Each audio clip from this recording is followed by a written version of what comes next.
Hello, friends. I'm still reading the fifth stanza of the first chapter of the Bhagavad Gita. Behold, too, and Duryodhana is talking about all these qualities that he has to fight if he's going to rescue the upward moving soul and save it for his own delusion.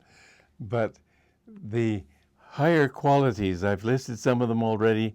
The next one he says, behold too, Kashiraja.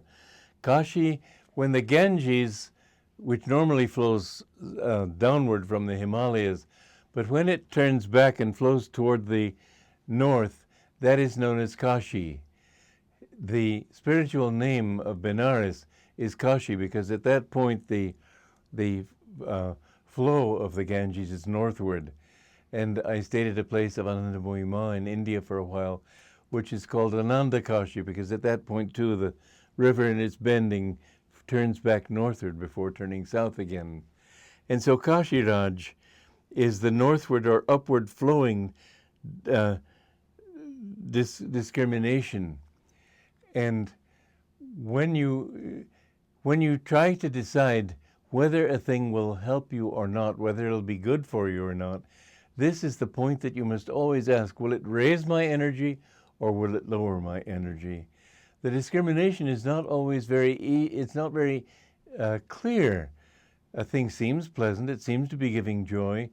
Ask yourself this question simply and always, is it going to raise my energy or lower my energy? Things may seem like great fun, but if they're going to lower your energy, stay away from them. If they're seriously going to lower it, shun them like the plague. If they're minor little things like a party or something, doesn't matter. But remember, your discrimination should always try to turn your energy northward toward the brain. This is the north of the body. This is the south. The lower part of the body is the south of the body.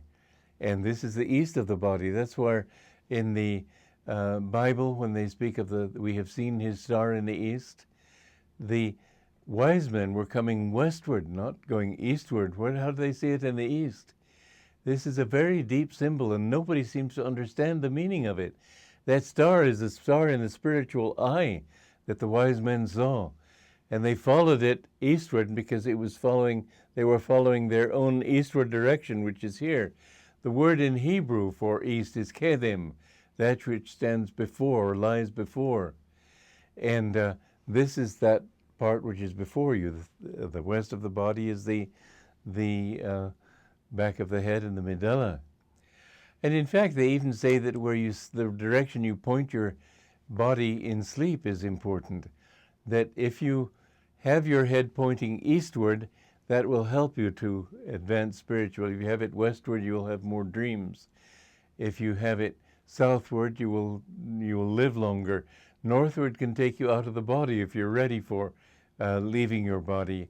And this is why yogis often, when they're ready to leave their body, they will turn their body northward so the energy will all harmoniously go upward. This is a bit esoteric, and I don't really expect you to write it down and memorize it, but it is interesting.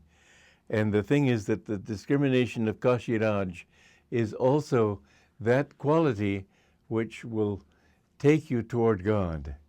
And so another of the warriors that are listed in this stanza are also Purujit, inclination toward internalizing the mind, or the quality mentioned in Patanjali's eight-limbed path is the interiorization of the mind. First comes yama niyama, the do's and the don'ts.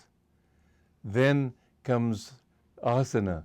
And most people think that the asanas mean the postures of Hatha Yoga. Those postures are based on this idea. But the truth is that all you need is to have a straight spine and to keep your body still. You have attained asana when you can keep your body completely unmoving for an hour. Once you've attained that, then comes pranayama. Pranayama literally means control of energy. But back in the days before, we went through a period where mankind lost the consciousness of energy. And so they thought of it in terms of breath control, because breath and energy have a very close correlation between the two. When you inhale, the energy automatically rises up the spine in the channel called the Ida. When you exhale, it descends through Pingala. And when you feel happy about something, and that always means an energy rising toward the brain, and you feel good. And when you sigh, oh, and the energy goes down and you feel unhappy. These are signs. The breath and the energy do have much together, but pranayama literally does not mean breath control.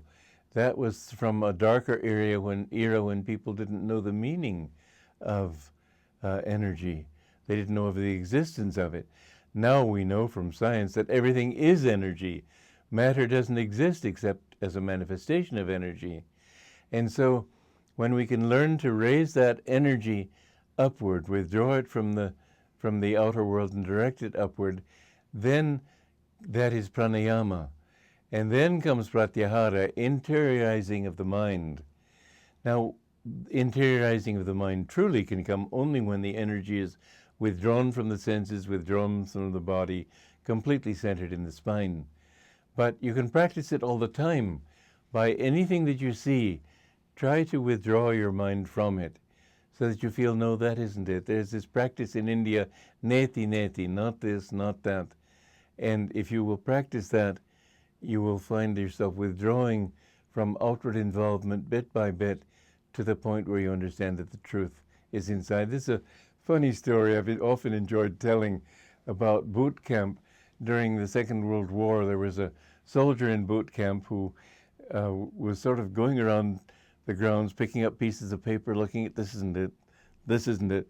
Finally, he was doing this so much, they recommended that he see the camp psychiatrist.